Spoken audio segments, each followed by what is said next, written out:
But being a man shouldn't be based on whether or not I'm gonna take care of somebody else's child that ain't mine. I mean, if you do, fine, praise God. There's no shade. There's no slight against that.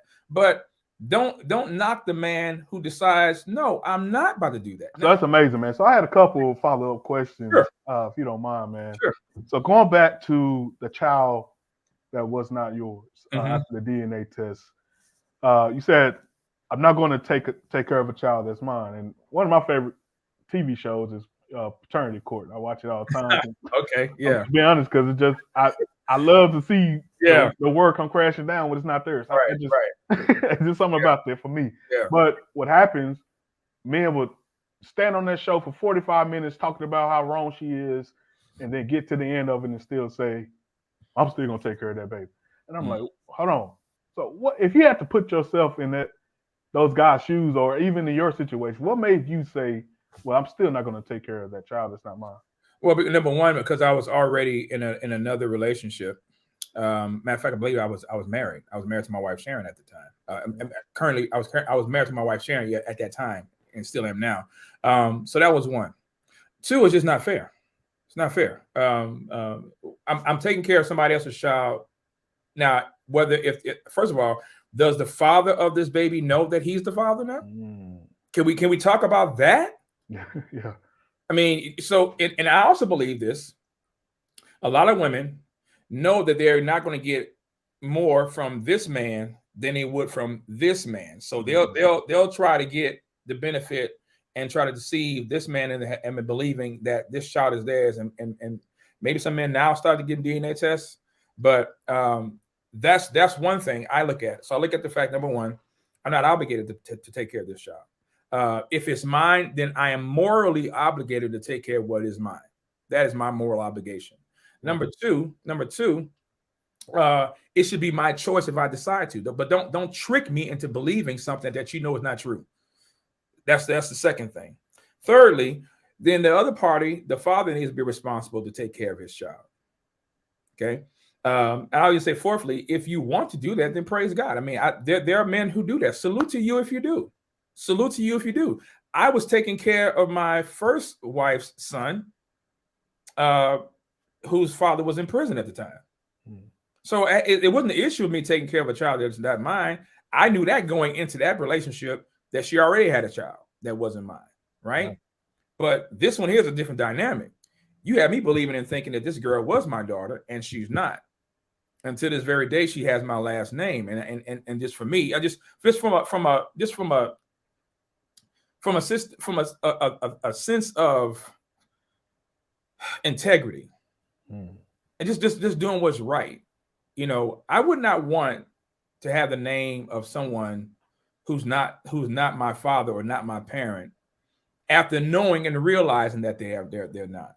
You know what I'm saying? I don't know. I don't understand why there are women, man, even in marriage, they get divorced and they say this man was a dog. He was no good, but you still carry his last name. Bro, if I don't want nothing to do with you, bro.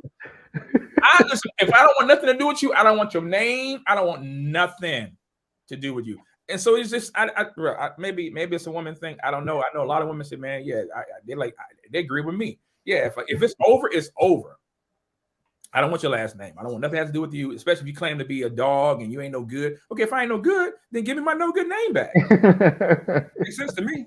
Well, typically, it's the same spirit behind the child support. It's some type of financial incentive to keep that last name and to keep the kid to have that same last name as well. Some type of form of financial incentive involved with that.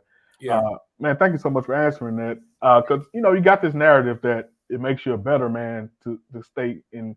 Even Judge Mathis, I've seen him on episodes like, you're a real man for going ahead and taking care of that kid. Like, what makes you more of a man to do that than that's not what manhood should be based on, man. I mean, manhood should be based on taking care of your responsibilities, being a person and a man of integrity, letting your yay be yay, your nay be nay, having a sense of principles that are irrefutable and non-negotiable, right?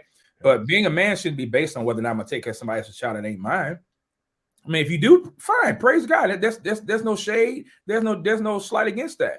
But don't knock the man who decides, no, I'm not about to do that. Now, I believe there are some court systems, man, that will make fathers take care of children that are not theirs because they have been taking care of them for a particular duration of time. Yeah. I believe that that's unfair. Not only is it unfair, I believe it's unethical, and it should be unlawful. And, and like you mentioned earlier, there should be some type of family court child support reform, man. There has to be. If they were to ask the men, these fathers, these non-custodial fathers, to give their thoughts about how the child support system should be reformed, I know one of the things they'll say is there need to be child support audits. Yes. We don't have a problem. The federal government had a problem auditing our taxes when they find something, awry, when they find that they think that they need to check something out. Why don't you have child support audits of these mothers, making sure that these monies are going to the needs of this child? Yeah. And listen, I know for a fact, brother, that when I was paying child support and when it was time to file taxes, that we couldn't get credit for filing taxes, filing on our child support filing claiming rather our children for our taxes. Yeah. Even though we are the parent, we're the non-custodial parents, we don't get no credit for that. But they get credit. Not only do they get credit for it, but then you have some women who know that they can't file and get credit for all their children, so they'll let their sister or they'll let their auntie or they'll let somebody else claim that child. Come on, bro, we're gonna get there. We're gonna go there. We're going there. Yeah, they'll let somebody claim your child when it ain't their child. Is that not fraud? Yes, 100%. But we see it go on all the time. I'm the father of this child. You won't even give me the respect and the honor, saying, hey, you know what? You can go ahead and claim them. You can go ahead and claim them. You can go ahead and claim her on your taxes. No, because what happens is they get a cut. Yeah. They give it to their relatives or give it to their sister, whoever in their family, and they get a cut from it. But the father gets the shaft. You see what I'm saying? This stuff is racketeering, bro. It's just wickedness, bro. You should have knew that before you had sex with me. I could have sworn it was a mutual. Yeah, was it rape? Moment. Yeah, was it sexual assault? It was mutual. It was mutual. And I wish I would have known what I know now, but hindsight is 2020, right? But like I said, it goes back to our youth, go back to being young and inexperienced, or thinking that we know things.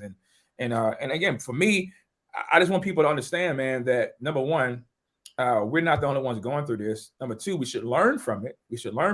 And I believe also, number three, we should not be afraid or ashamed to share what we've gone through.